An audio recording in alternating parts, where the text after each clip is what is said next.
Oh, God, Annie. Well, oh well.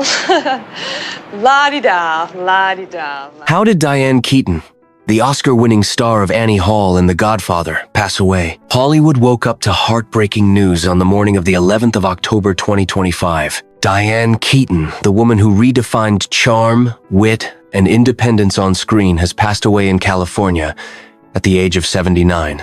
According to People magazine, the legendary actress died after a brief battle with bacterial pneumonia. She was surrounded by family members and close friends who described her final hours as quiet, graceful, and peaceful, exactly how she lived. Her death certificate later confirmed the cause: bacterial pneumonia, developed only days before she was taken to the hospital. Just 3 days later, on October 14, her family chose cremation in a private ceremony. No red carpets, no headlines, just silence and the sound of ocean wind outside her California home. For decades, Diane Keaton was more than just an actress. She was a revolution in a turtleneck, and fedora a symbol of quirky elegance and fearless authenticity. From the neurotic brilliance of Annie Hall to the calm resilience of Something's Gotta Give, she made imperfection look beautiful. Yet, even those closest to her admitted that in her final months, she had become frail. Friends told the New York Post that she had lost noticeable weight, but few understood how serious her condition was. She kept saying she was fine, one insider said. That was Diane, always smiling, always deflecting worry with humor. And so, when the world learned she was gone, the silence felt heavier than expected. Because Diane Keaton wasn't just another movie star, she was the last of a kind. But behind that trademark smile, behind the laughter and the bowler hat, there was a quiet battle that only she knew she was fighting. In the final weeks of her life, Diane Keaton's world grew quieter. Neighbors near her Pacific Palisades home said she still took short walks at dusk, wearing her usual wide-brimmed hat and oversized coat, a silhouette instantly recognizable even from a distance. One local florist recalled seeing her stop by to buy a single white rose, whispering softly, "It's for a friend." Those who knew her best said that by early October, her health had begun to decline rapidly. She had complained of exhaustion, a persistent cough, and dizziness. Still, true to her stubborn optimism, she refused to cancel her small art exhibition scheduled for the end of the month, a personal project featuring collages she had made from old photographs and magazine cutouts. A close friend later told People she was fragile, but never wanted pity. Even when her voice became faint, she cracked jokes about the hospital food. On October 8th, Diane was reportedly admitted to Cedars-Sinai Medical Center after her condition worsened overnight. Doctors diagnosed her with bacterial pneumonia, a fast-spreading infection that often becomes fatal in the elderly. Despite aggressive treatment, her body, weakened by age and years of work, could no longer fight back. Her daughter Dexter and son Duke remained by her side. Witnesses described a calm, heartbreaking scene. Diane resting with her favorite jazz playlist in the background, songs by Ella Fitzgerald and Nina Simone, while her children held her hands. According to the death certificate, she passed away peacefully in her sleep on the morning of the 11th of October 2025 at 6:40 a.m. The family requested privacy and declined any public memorial, honoring her lifelong wish for simplicity. 3 days later, she was cremated. Her ashes kept in a small urn engraved with the words, "Live freely, laugh loudly." Outside her home, fans began leaving flowers, handwritten notes, and photographs. Some wrote lines from Annie Hall, others simply said, "Thank you for being you." Hollywood reporters later revealed that Diane had quietly withdrawn from public appearances after Vogue World 2025, where she had been invited but canceled last minute. Ironically, just 2 weeks after her death, that very show opened with a tribute to her, a model in a beige vest and necktie, walking down the runway to the tune of "Seems Like Old Times," the same melody that once framed her happiest role. Even in absence, she managed to fill the room. Her presence lingered not as a ghost, but as an echo of laughter, of independence, of someone who never followed the script others wrote for her. She left this world the same way she entered Hollywood. Quietly, gracefully, and completely on her own terms. Long before she became the Grand Lady of Hollywood, Diane Keaton was just a theater kid from Los Angeles who believed she could be anything, and she proved it. Again and again. Her story began on Broadway in the late 60s, where she understudied in the musical Hair. It was there that she met a neurotic, bespectacled comedian named Woody Allen, who would later change her life. Together, they crafted Play It Again. Sam, a quirky romantic comedy that would evolve into their cinematic masterpiece, Annie Hall. Released in 1977, Annie Hall wasn't just a movie, it was a movement. Diane's portrayal of the eccentric, insecure, yet irresistibly genuine Annie reshaped how women were seen on screen. She wasn't glamorous in the traditional sense. She was real, funny, clumsy, and smart. Her oversized vest and men's tie became an instant fashion statement, copied by millions of women who saw in her something they hadn't seen before themselves. That performance earned her the Academy Award for Best Actress, cementing her as a Hollywood icon. But Diane didn't stop there. She transformed from muse to master, taking on roles that balanced vulnerability with strength. In the Godfather series, she gave Kay Adams an emotional depth that rivaled the mob drama surrounding her. In Reds, 1981, she starred alongside Warren Beatty in one of the decade's most ambitious epics, earning another Oscar nomination. Then came Baby Boom, Father of the Bride, and Something's Gotta Give roles that celebrated women aging with wit, grace, and power.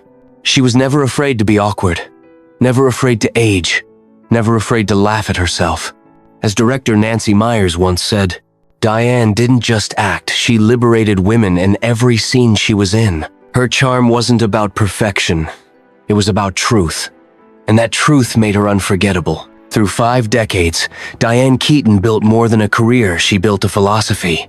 That you could be brilliant and broken, soft and strong, all at once. But for all her fame and laughter, she guarded one thing with quiet intensity: her private life. Behind the bright lights and the laughter, Diane Keaton lived a life of deliberate solitude. She never married not because she didn't believe in love, but because she believed in freedom. In interviews, she often smiled when asked about it. I never wanted to be someone's wife. I wanted to be my own person. She had loved deeply and famously Woody Allen, Al Pacino, Warren Beatty, men whose names defined an era, and who all, in some way, were drawn to her magnetic oddness. Yet every romance seemed to end with the same quiet retreat. She once joked, I was too busy being the leading lady of my own life. As the decades passed, she turned her energy towards something more lasting: her family. In the mid-90s, at nearly 50, she adopted her daughter Dexter, and a few years later, her son Duke. Motherhood, she said, was the most humbling role I've ever played. Unlike the characters she portrayed on screen, Diane avoided publicity about her home life. She preferred mornings in her sun-filled kitchen, making coffee, reading old architecture books, surrounded by rescue dogs and framed photographs. Friends said her house felt like a museum of memories, black and white portraits, collages she made from torn magazines, stacks of old scripts marked with pencil notes. In every corner, a piece of her history quietly waited. She was also a devoted preservationist. Over the years, she restored dozens of historic homes around Los Angeles, turning each into a love letter to California's past. It was her way of keeping stories alive, even as her own began to fade. Still, solitude never frightened her. In one of her final interviews, she admitted, I've had love, I've had children, I've had work. I don't feel lonely, I feel full. For Diane Keaton, privacy wasn't an escape from the world. It was her way of making peace with it. And when her time finally came, that same quiet strength, the independence that defined her, became the essence of her goodbye. The news of Diane Keaton's passing hit Hollywood like a quiet earthquake. No explosions, no spectacle, just a wave of silence and disbelief. For those who grew up with Annie Hall, it felt like losing an old friend, the one who always knew how to make you laugh when life made no sense. For her peers, it was the end of an era. Director Nancy Meyers, who worked with her on Something's Gotta Give, was among the first to speak. "I lost a friend of almost 40 years," she wrote. "Diane was joy, courage, and honesty rolled into one. There's no one like her, and there never will be." Actress Goldie Hawn posted a photo of them laughing together at an awards show, captioned, "We aren't ready to lose you. You made us brave enough to be silly." Even Al Pacino, her Godfather co-star and one-time love, released a rare public statement, saying that she was the heartbeat of every scene she ever touched. Across social media, tributes flooded in from every generation of actors, from Meryl Streep to Emma Stone. Each message carried the same sentiment: gratitude. Gratitude for a woman who had never played by the rules, yet somehow made everyone else's story richer. 2 weeks later, during Vogue World 2025 Inches Los Angeles, the fashion industry honored her in the only way that felt right through style. The show opened in near darkness. Then, a spotlight revealed a model wearing a beige vest, striped shirt, and men's tie, the exact look Diane made iconic in Annie Hall. The audience stood in silent applause as the song Seems Like Old Times played, a nostalgic echo of a moment that changed cinema forever. When the lights came up, some were in tears.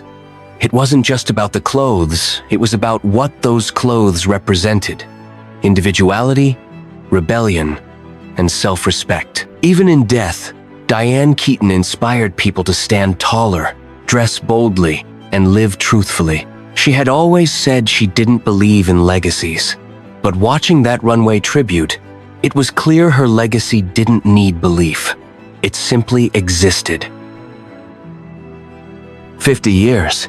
That's how long Diane Keaton graced the screen. 5 decades of laughter, heartbreak, and magic. From the awkward charm of Annie Hall to the quiet strength of The Godfather, she gave audiences not just performances, but pieces of herself. Every gesture, every pause, every laugh, unmistakably hers. She left behind 2 children, a handful of rescued dogs, a collection of restored homes, and millions of hearts she unknowingly touched. When the credits finally rolled on her story, the world didn't just lose an actress, it lost a voice that reminded us to stay genuine in a world obsessed with imitation. On social media, one fan wrote, "She made being yourself look like the bravest thing you could ever do." Perhaps that's the truest summary of who Diane Keaton was. In her final act, there were no grand speeches, no spotlight farewells, only a quiet California sunrise and the soft echo of a song that once defined her. Seems like old times. Maybe that's how legends leave, not with noise, but with grace.